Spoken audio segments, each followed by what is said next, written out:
Before you scroll away, let me ask you something. Have you ever seen someone sit in complete silence, and yet their presence shakes the entire room? This is the story of an old man, a former soldier, who said nothing, did nothing, but humbled an entire plane with one unforgettable moment of stillness.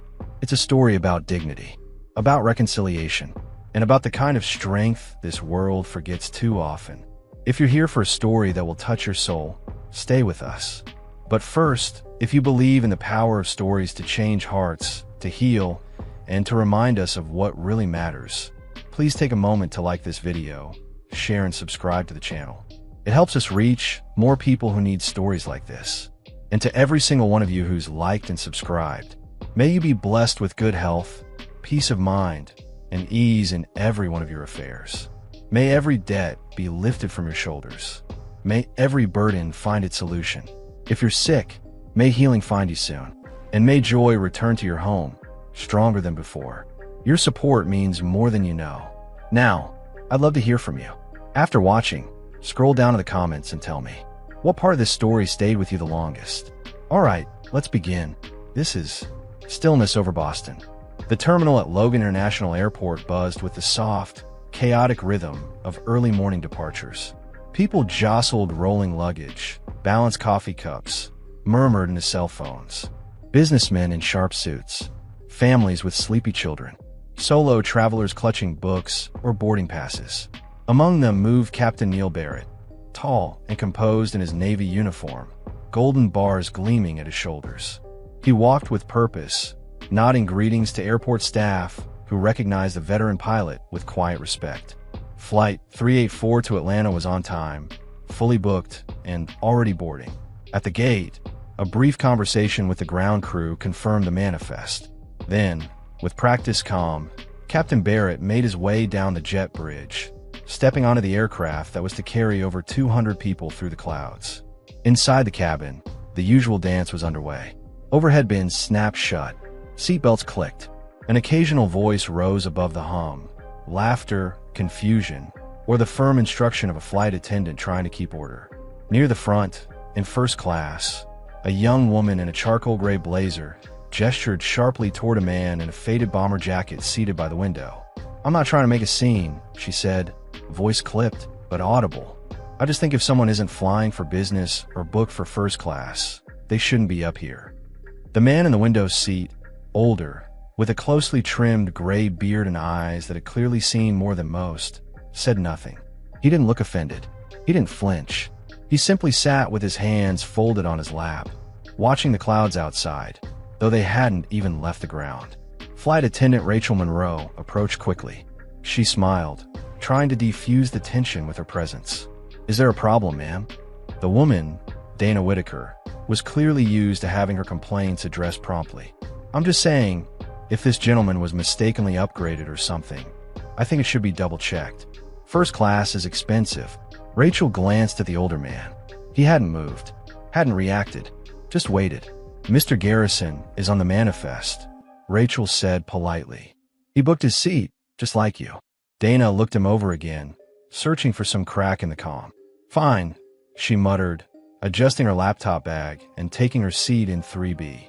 Rachel leaned down toward the man. "Everything all right, Mr. Garrison?" He nodded once. "Yes, ma'am." There was something about the way he said it. Not bitterness, not pride, just clarity. The kind of tone that ends a conversation without a single sharp edge. Rachel smiled softly and moved on, but not before she noticed the small pin on his lapel. A set of wings worn down by time. Back in the cockpit, Captain Barrett adjusted his headset, scanning the instruments. His co-pilot, Jordan McKay, a younger officer with quick hands and a constant curiosity, glanced back at him. "Sir, we've got a full flight and one small issue already brewing in first," McKay said. But Rachel handled it. Barrett didn't even ask for details. "Good, let's fly this bird." Takeoff was smooth, the climb steady. Clouds layered like whipped silk beneath them as the jet cruised at 32,000 feet. The cabin lights dimmed to a restful glow. Passengers settled in, distractions open, laptops, movies, snacks. An hour into the flight, McKay removed his headset and turned slightly toward the captain. "Hey, "Captain, you might want to see this." Barrett raised an eyebrow. "Something wrong with the weather radar?" "No, sir. Not weather. Social media." McKay handed him his phone. A passenger posted a video. "It's going viral." Barrett took the phone and watched. It was footage from earlier. The confrontation in first class. The woman. The silence of the man in the window seat. The subtle moment where Rachel had looked down and nodded to him with quiet respect. But what caught Barrett's attention most was the end, where he himself had entered the frame, offered the man a nod. A salute, really. Unscripted. Unplanned. Barrett handed the phone back. "I didn't do it for video." "I know, sir," McKay said. "But people are watching. Over 10,000 views already." Barrett looked out into the clouds, letting silence fill the cockpit. Then he said, "Maybe it's not such a bad thing for people to be reminded what respect looks like." McKay nodded slowly. "Crew's asking if we should check on him again, just to make sure he's comfortable." Barrett considered that. "My father used to talk about men like him," he said, voice low. "Said they didn't need attention, just wanted to be left alone to live their lives with dignity." He adjusted the throttle slightly. "Tell the crew to let him be. If anyone gives him trouble, first class, coach, or otherwise, they'll answer to me." "Yes, sir," McKay replied, and stepped out of the cockpit. In seat 3, Marshal Garrison closed his eyes. Not to sleep, just to rest. He knew how to find stillness anywhere. It was a skill he'd honed over decades. To carry disappointment without letting it show, to bear the weight of memory without bitterness, to remain seated when the world expected motion. What he didn't know, what he couldn't have known, was that thousands of people were now watching that same stillness on a screen, watching his calm, his silence, and feeling something they hadn't expected to feel: reverence. But not all of those watching were strangers. In a modest apartment just outside of Boston, a man in his 40s sat hunched at his kitchen table, a phone in his hand, paused on the video. He wore an old Red Sox hoodie, his knuckles tattooed, and his jaw tight with emotion. The screen showed a frozen image of Marshal Garrison, gazing out the window, unaware of the camera. The man swallowed hard. His name was Marcus Garrison, and he hadn't seen his father in almost 20 years. Marcus Garrison hadn't planned to feel anything that day. It was supposed to be like most others. Work a double shift, come home, heat up whatever was left in the fridge, try to fall asleep with the television on just loud enough to drown out the silence. But now, with the video paused on his phone and his father's face staring back at him, the silence was anything but empty. He hadn't seen Marshall in nearly 2 decades, not since that final, explosive argument when Marcus was 23. Not since he'd stormed out of the house in Dorchester with a bag over his shoulder and a heavy conviction that he'd never return. His fingers trembled slightly as he hit play. The audio was faint, ambient cabin noise, the murmur of passengers, the sharp voice of the woman in the seat next to his father. But Marcus didn't care about any of that. He studied Marshall's face. The lines had deepened. The hair had gone fully gray. But the posture, that stiff-backed calm, the steady presence, it was all the same. He suddenly stood, phone still in hand, and paced the narrow length of his apartment. Outside, the Boston skyline glimmered under an early evening haze. Traffic hummed below, a distant echo of a city that kept moving forward, even when its people got stuck in the past. His phone buzzed with a new message. It was from Kelsey, his daughter, the one person who could still talk him down when he got too far inside his own head. "Dad, did you see this video? I think that's Grandpa." He stared at the text, then typed, erased, and typed again before finally sending back. "Yeah, I saw it." Kelsey responded almost instantly. "Are you going to reach out to him?" He didn't answer. Couldn't. The space between who he used to be and who he'd become felt too wide to cross in a single phone call. Marshall had been strict, unbending, always expecting more, never offering enough. But he'd also been the man who taught Marcus how to ride a bike, how to swim, how to stand up for himself in school. The memories tangled, a mess of light and shadow. At Logan International, Rachel Monroe had just wrapped up her final cabin check. The flight was beginning its descent into Atlanta. The passengers stirred to life, stowing trays, adjusting seatbacks, plugging out of their devices. She paused by seat 3A. "Mr. Garrison," she said gently, "we'll be landing soon. Can I get you anything?" He opened his eyes slowly and shook his head. "No, thank you." You've been very kind. Rachel hesitated. I just wanted to say, there are a lot of people online who've seen that video. People are talking about you. In a good way. He smiled faintly. I didn't do anything special. Sometimes doing nothing is exactly what people need to see, she replied. Marshall glanced out the window again, and for the first time since boarding, a flicker of unease passed over his features. Rachel noticed it. Something had shifted. Mr. Garrison, are you okay? He looked back at her. His eyes were clear, but distant. I think someone's going to try to find me, he said. Rachel frowned. Someone on the plane? He shook his head. No, someone from before. Rachel said nothing, but her expression softened. She recognized that tone. Regret seasoned with hope. They touched down moments later, the tires kissing the runway with practiced grace. The jet taxied toward the gate. Passengers stood and stretched, tugged at bags, queued in the aisle. Marshall stayed seated, waiting as the cabin emptied. When Rachel passed him again, she handed him a small note. Just an address. A coffee shop in Boston. If you ever feel like talking to someone off duty, she said. My treat. He accepted it with a polite nod. Back in Boston, Marcus Garrison found himself standing in a storage unit. The walls were lined with old boxes, tools, and the remnants of another life. One box, heavier than the rest, sat in the corner. He opened it slowly. Inside were photo albums, a leather belt, a collection of medals in a velvet case, and at the very bottom, a crumpled letter he'd written long ago but never sent. It began with Dad and ended with I'm sorry. He stared at it for a long time, then put everything back except the letter. A soft knock at the unit's open door made him turn. It was Kelsey, her dark hair tied back, her eyes scanning his face. You didn't answer me, she said. Are you going to find him? Marcus sighed. I don't even know where to start. He's on the news now, she said quietly. They're talking about him, about what happened on the flight. If you want to find him, I think now's the time. He looked down at the letter in his hand. The paper was worn, the ink faded, but the words still lived. I don't know if he wants to see me, Marcus muttered. Maybe, Kelsey said, but maybe it's not about what he wants. Maybe it's about what you need. Outside, the sky over Boston darkened to a dusky blue, the lights of the city flickering on one by one. Somewhere, Marshall Garrison was stepping into a rental car, unaware that the quiet ripple of a flight and a video had awakened something far more powerful than viral fame. It had cracked open the past, and the past was heading toward him. The early morning light crept through the slats of a narrow apartment window in East Boston. Marcus Garrison sat on the edge of his bed, letters still folded neatly in his hand. The apartment around him was quiet, save for the muffled sounds of the city waking up, the clang of a garbage truck, a car horn 2 streets over, the distant whoosh of the T rattling underground. He hadn't slept. Not really. He'd spent the night replaying old conversations, revisiting every moment he'd wished had gone differently between him and his father. The house on Whitman Street. The sound of his mother's voice trying to keep peace in the kitchen. Marshall's rigid posture at the dinner table. The final fight, so loud the neighbors called the cops. And then silence. Years of it. Now here he was, trying to understand how a single video, 30 seconds of calm and kindness, could unravel 20 years of bitterness. He stared at his phone.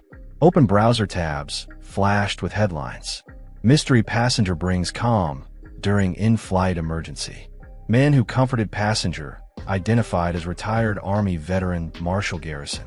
The articles were filled with praise, speculation, and grainy screenshots of his father's face. One even included a quote from Rachel Monroe, the flight attendant, describing Marshall as the kind of man who can carry a room without raising his voice. There was an address listed, a hotel in Atlanta. It wasn't much, but it was something. Marcus rubbed his face, stood, and made a decision. By noon, he was on a train bound for South Station, his travel bag slung over his shoulder and the old letter now tucked into the front pocket of his jacket. Meanwhile, in a quiet diner in the West End, Kelsey Garrison sat across from her mother, Alina. The tension between them was subtle but steady. They hadn't sat down together like this in months. You really think he'll do it? Alina asked, stirring her coffee. Kelsey nodded. He's on his way to Atlanta now. Alina sighed and leaned back in the booth. I'm just worried. He's held that grudge for so long. What if it doesn't go the way he hopes? Then at least he'll know he tried. Alina gave her daughter a sideways glance. You always were the stubborn one. Kelsey smiled faintly. I get it from both sides. At that same moment, Marshall Garrison sat in a quiet corner of the hotel lobby in Atlanta, a thick book resting on his lap, though he wasn't reading it. He watched people come and go. Businessmen with suitcases, families wrangling toddlers, solo travelers like himself, all moving forward. He hadn't expected the video to go viral, hadn't expected it to change anything, but it had. Strangers now sent letters to the hotel, messages online. A few had tried to visit. He didn't mind the attention, but he didn't understand it either. He hadn't done anything heroic, just held someone's hand, just stayed calm, just did what he wished someone had done for him long ago, when his own life had started unraveling. He looked down at his phone and opened an unread message from Rachel Monroe. A short note. You have a way of helping people feel safe. If you're ever back in Boston, that offer still stands. He smiled. He didn't know if he'd ever take her up on it, but the idea lingered. Then the hotel phone rang in the room upstairs. By the time he answered, the voice on the other end was already speaking. Marshall Garrison. He paused. The voice was male, grown, but familiar in a way that sent a chill across his shoulders. Yes, Marshall said carefully. There was a beat of silence. This is Marcus. Another pause, and then the silence exploded into meaning. Every second of it. I'm in Atlanta, Marcus continued. I'm staying downtown. I like to talk if that's okay. Marshall closed his eyes. It had been so long since he'd heard that voice. Not through news articles or echoing in memory, but real and raw and immediate. Where are you staying? He asked quietly. Marcus gave him the name of a cafe near Centennial Park. I'll be there at 2. I'll come, Marshall replied. I'll be there. The call ended. Marshall sat still for a long moment. His hands trembled slightly as he set the phone down. Then, slowly, he stood and walked to the window. Outside, the sun broke through the clouds, casting sharp gold across the buildings below. He stared out at the light for a moment, his reflection staring back from the glass. And for the first time in decades, he let himself hope. Back in the cafe, Marcus arrived early. He sat at a small table near the window, watching every passerby, as if one of them might suddenly become his father. The minutes dragged. At exactly 1:59, Marshall Garrison stepped through the door. The cafe went quiet in Marcus's ears. All the noise drained away. It was just them, father and son, staring across 20 years and a lifetime of mistakes. Marshall walked slowly to the table and sat. Neither of them spoke at first. Then Marcus reached into his jacket and pulled out the old letter. I wrote this the night I left, he said. Marshall took it, eyes never leaving his son's. I never sent it, Marcus continued, voice low. I don't even know if it still says what I feel. Marshall unfolded it carefully, hand steady now. You didn't have to send it, he said. Marcus raised an eyebrow. What? Because you're here, Marshall said. That's enough. And in the space between those few words, something unspoken passed. Not forgiveness. Not yet. But understanding. A bridge between yesterday and now. Outside the cafe window, the people of Atlanta moved on with their lives, unaware of the quiet miracle unfolding inside. But for Marcus and Marshall Garrison, the world had shifted. They had found each other again, and the next chapter was theirs to write. 2 hours had passed since Marcus and Marshall left the cafe. They walked in silence through Centennial Olympic Park, the sky a pale blue overhead, the city buzzing quietly around them. Neither man spoke much as they strolled. The weight of their history clung to them like mist, too thick to wave away with small talk. Marcus occasionally glanced sideways at his father. Marshall walked with the straight-back posture of someone who had spent his life carrying responsibility, even if it cost him. His face was more worn than Marcus remembered, the lines deeper, his gaze heavier. But there was a softness in his movements now, something that hadn't been there in Marcus's memories of youth. They stopped at a shaded bench near the park's fountain. Water pulsed in steady rhythm behind them, a constant hush that gave their silence a rhythm of its own. Marcus cleared his throat. I don't know how to do this, he said. Marshall didn't pretend to misunderstand. He nodded, folding his hands between his knees. Neither do I. The silence returned, but this time, it was a little lighter. I was angry for a long time, Marcus said. I blamed you for everything that went wrong. For the way you shut down. For the way Mom kept trying, and you didn't. Marshall's jaw clenched slightly, but he didn't argue. I know I wasn't an easy kid, Marcus continued, but you didn't give me a chance. You didn't let me in. You were always talking like a drill sergeant, barking orders, expecting obedience, not listening when I tried to tell you who I was. You're right, Marshall said after a beat. I didn't know how. Marcus blinked. The admission hit harder than any defense would have. I was raised by a man who thought feelings were weakness, Marshall said. He taught me to keep it all in, keep moving, keep the mission clear. So when life got messy, when your mom and I started unraveling, I did what I was taught. I shut down. I focused on what I could control. My job, my routine, my silence. Marcus stared at the ground, his foot absently tracing a line in the dirt. I used to think you didn't love us, he whispered. Marshall's voice cracked slightly as he replied. I loved you both more than anything. I just didn't know how to show in a way that didn't hurt. Another wave of quiet passed over them. A family walked by, children laughing, the mother calling after them with exasperated affection. Marshall watched them go. I watched that video, Marcus said, the one from the flight. Over and over. You were so calm, so present. That's not the man I remember. I wasn't that man when you knew me, Marshall said.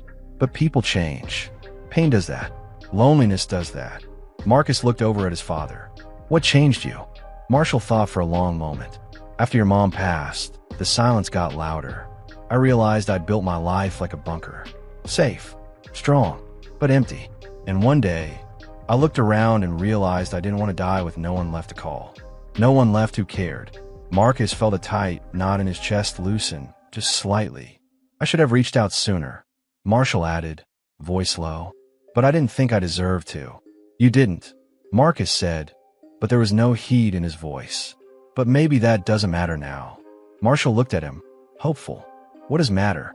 That we're both here, Marcus said, and we're not walking away. For the first time in their conversation, Marshall smiled.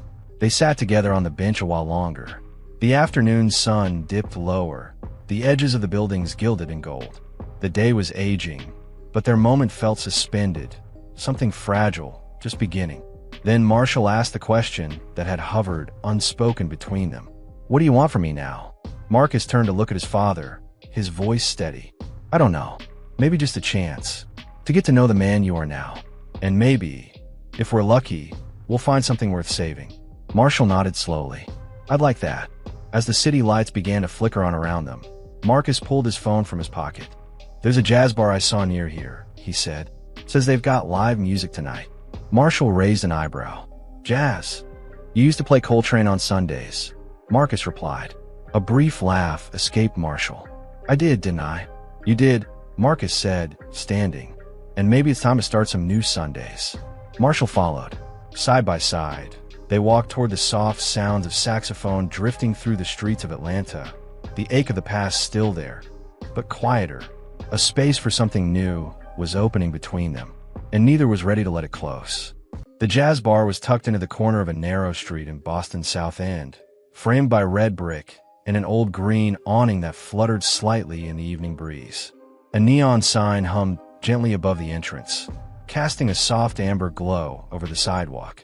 Inside, the lighting was low and warm, with polished wood tables, exposed rafters, and walls lined with framed black and white photos of musicians long gone, but not forgotten.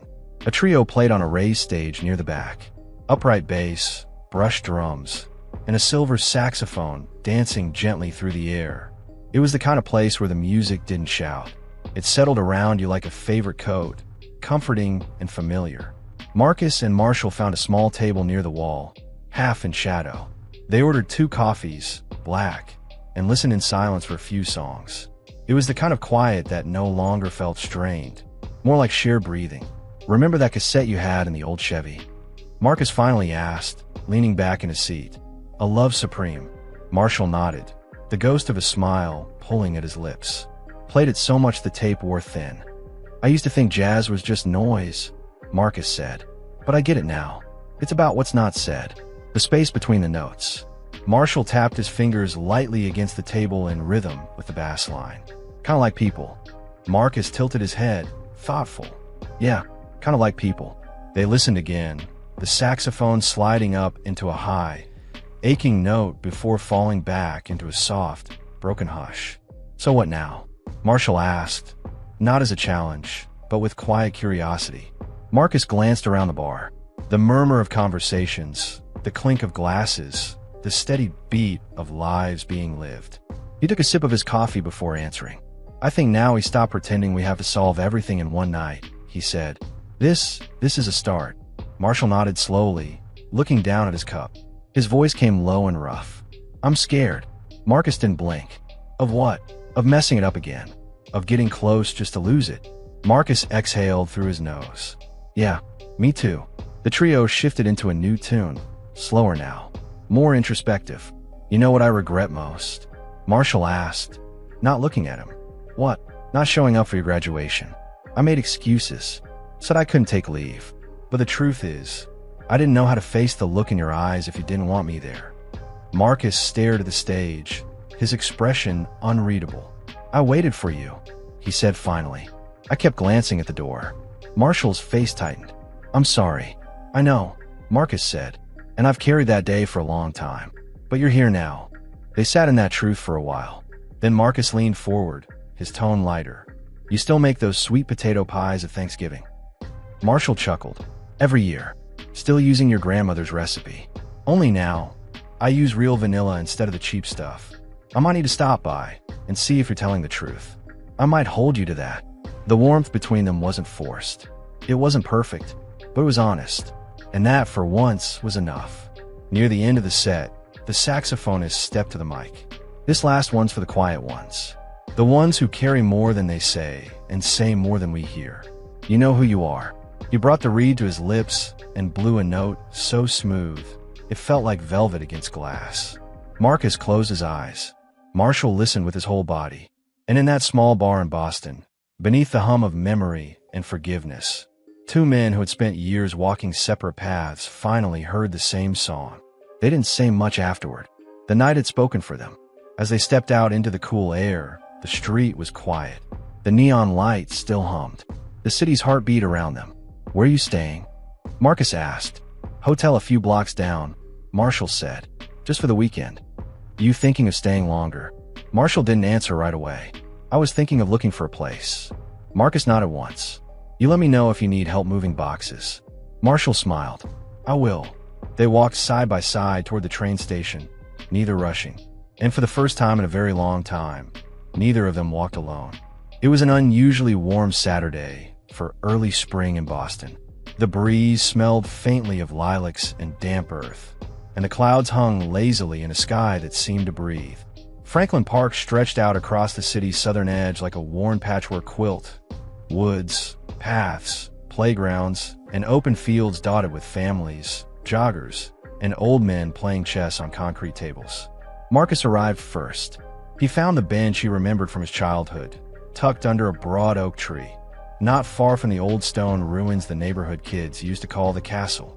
It was weathered now, one armrest cracked, the green paint chipped along the edges, but was still sturdy. He sat down slowly, the wood creaking under his weight, and watched a group of kids tossing a frisbee near the hill.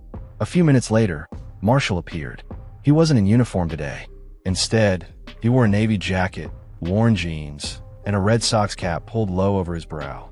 He looked younger dressed like that, less like someone who'd carried a career on his back, more like a man trying to be seen. "Hey," he said, easing down onto the bench. Marcus gave him a nod. "You found it. You used to bring me here," Marshall said, glancing around. "You were maybe 6. Always wanted to race down that hill, full speed. I scraped my knees more times than I can count. You never cried." "I did. You just turned your back to give me a minute." Marshall smiled faintly. "I thought I was being strong, teaching you how to tough it out." "You were," Marcus said. "But sometimes I just wanted to know it was okay to feel stuff." Silence stretched between them. Not heavy, not empty. Just there, like the space between notes and jazz. A woman passed with a stroller. 2 toddlers trailed behind her, dragging sticks in the dirt. The world moved on around them. "I've been thinking a lot," Marshall said eventually, "about how much of life is lived on autopilot. You just keep moving forward, thinking there'll be time to look back later. Then one day, You're sitting on a bench, realizing you miss things you can't get back. Marcus didn't answer immediately. He leaned forward, elbows on knees. I used to sit here alone sometimes. After school. Before practice. This bench was where I could just be. Marshall glanced at him. I never knew that. There's a lot you didn't know. I want to, Marshall said, voice firm. Not just the highlights. I want to know the parts one missed. The pain. The wins. The quiet moments. All of it. Marcus turned to him, his expression unreadable. Then he said, "Okay." Marshall let out a breath he didn't realize he'd been holding. "I talked to Tanya last night," Marcus added. "Told her you were in town." Marshall blinked. "You did?" She said, "You still got the same voice." Said she knew it the second she picked up the phone. Marshall looked down at his hands, calloused and rough. "How is she?" "Married. Lives in Cambridge. Got a boy starting high school." There was no bitterness in Marcus's voice. Just facts. Just life, moving forward. "I'd like to reach out," Marshall said. "You should." The breeze rustled through the branches above them. A few petals floated to the ground like soft punctuation marks. "I didn't come back to be a ghost in your life," Marshall said. "I came back because I want to do the work. Whatever it takes." Marcus stared out at the field again. A father was teaching his daughter to ride a bike, holding onto the seat as she pedaled, legs wobbling but determined. "You can't make up for lost time," Marcus said quietly. "But you can show up now." Marshall nodded. "I will." They sat in companionable silence for a while longer, watching the park breathe. Eventually, Marcus stood. "Come on. Where are we going?" "There's a barbecue spot a few blocks away. Still run by the same guy who used to sneak me extra cornbread when you weren't looking." Marshall grinned. "Sounds like a traitor. Best kind." They walked together, step for step. No need to fill every moment with talk. Just movement. Just presence. And as they disappeared down the path, the bench stood quiet behind them. Witness to a reunion, to a slow unraveling of grief, and to a promise not spoken, but lived. The evening in Boston settled like a soft, worn blanket, colors fading into shades of amber and deep blue. The Charles River glistened quietly, reflecting the city lights that flickered to life along the banks. A gentle hum of distant traffic and the occasional clink of bicycle chains created a rhythm that filled the cool air.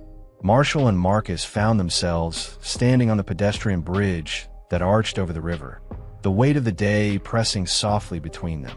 They leaned against the railing, shoulders nearly touching, watching boats slip silently beneath the steel arches. "It's different now," Marcus said after a long pause. "This city I left behind feels changed, but also familiar. Like an old song I can almost remember." Marshall nodded, his breath visible in the crisp air. "I was afraid to come back. Afraid that you wouldn't want to see me. That the past would still be too loud." Marcus looked at him then, really looked. There was no anger left, no bitterness, only a raw kind of hope. "I spent years holding on to resentment," Marcus confessed. "Thought if I carried it long enough, it would protect me, but it just weighed me down." "And you're ready to put it down?" He smiled a little sadly. "I don't know if I'm ready to forget, but I'm ready to forgive. For both our sakes." Marshall's voice softened. "I never stopped hoping." "Me too," Marcus said. "Hope is what brought you here, after all."